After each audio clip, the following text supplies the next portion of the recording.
Doctor Carlos Camurian, él es pediatra.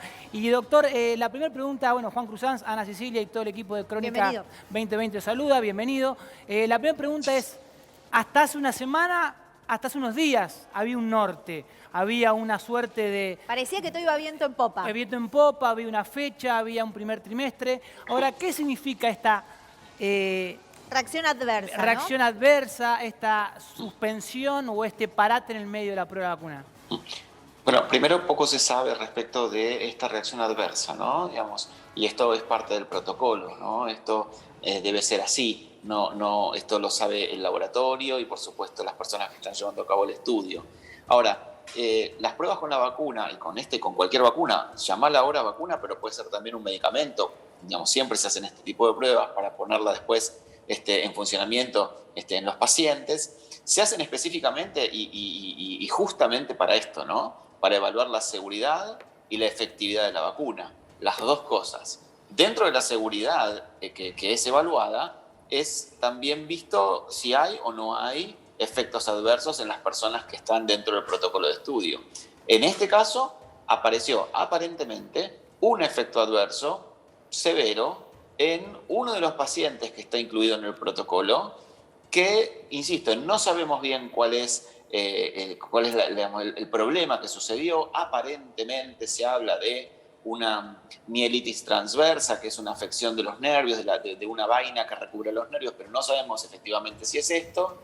Y bueno, a partir de esto se pausa el protocolo de estudio, se evalúa de nuevo, se reevalúa una vez más, se determina si efectivamente fue efecto adverso provocado por esta vacuna o alguna otra cosa. Sí. Y después seguramente se reanudará el protocolo de estudio. Ahora, doctor, después y esta reanudación, ¿hay un tiempo estimado? ¿Hay un protocolo de ese tiempo? ¿Se sabe algo? Desde el desconocimiento absoluto, ¿no? Es la pregunta.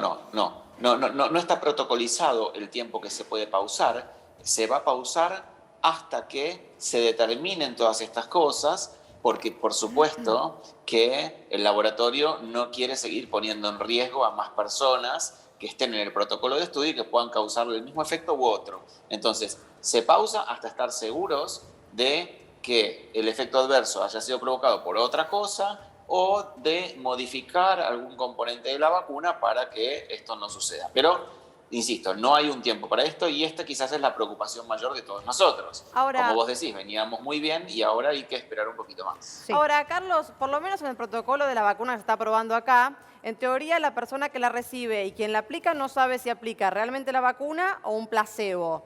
¿Cómo sabríamos, si utilizan el mismo sistema en la prueba en esto, cómo sabríamos si no fue el placebo, por ejemplo, la que desencadenó esta reacción? Claro. No, porque, digamos, dentro del protocolo de estudio hay personas que sí saben, digamos, el protocolo marca, hay personas que sí saben a quién se le dio placebo y a quién no se le dio placebo. Okay. Entonces, definitivamente, en este caso, evidentemente, la reacción adversa sucedió en una persona que no recibió placebo, sino que recibió la droga. Confirmado que recibió la vacuna, claro.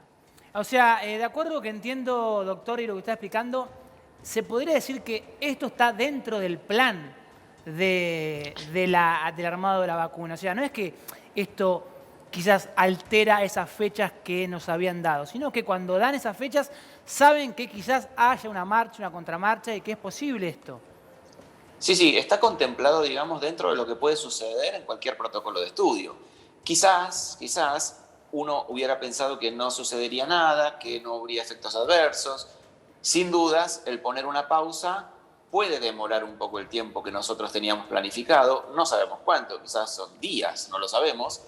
Pero, bueno, es un punto suspensivos y como, digamos, el coronavirus o esta pandemia tiene en vilo a todo el mundo, por supuesto que genera un ruido en todos nosotros de decir, bueno, ¿qué va a pasar a partir de ahora?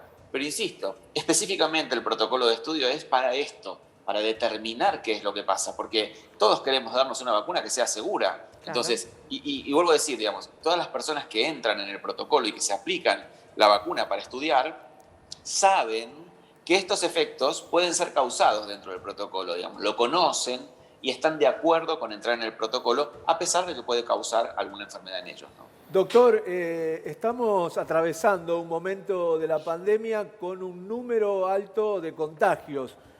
¿Usted cree que el 20, cuando termine esta fase, si se mantienen estos números, o si, a ver, se llegan a aumentar, ¿se puede llegar a volver a fase 1? Mira, a ver, yo creo que como decisión se puede volver a fase 1. A mí me preocupa sobremanera el cumplimiento de esa decisión. Yo creo que no hay, como decimos nosotros, no hay tela como para que la gente vuelva a meterse adentro de casa.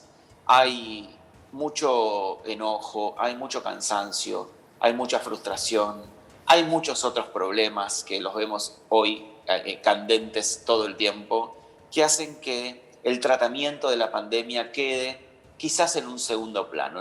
A mí me preocupa sobremanera la naturalización de la pandemia como si fuera un tema más. Y la verdad es que no es un tema más. Yo ayer decía, nosotros lamentablemente, a mí me tildan muchas veces de malas noticias, pero lamentablemente, la pandemia está en su momento más complicado.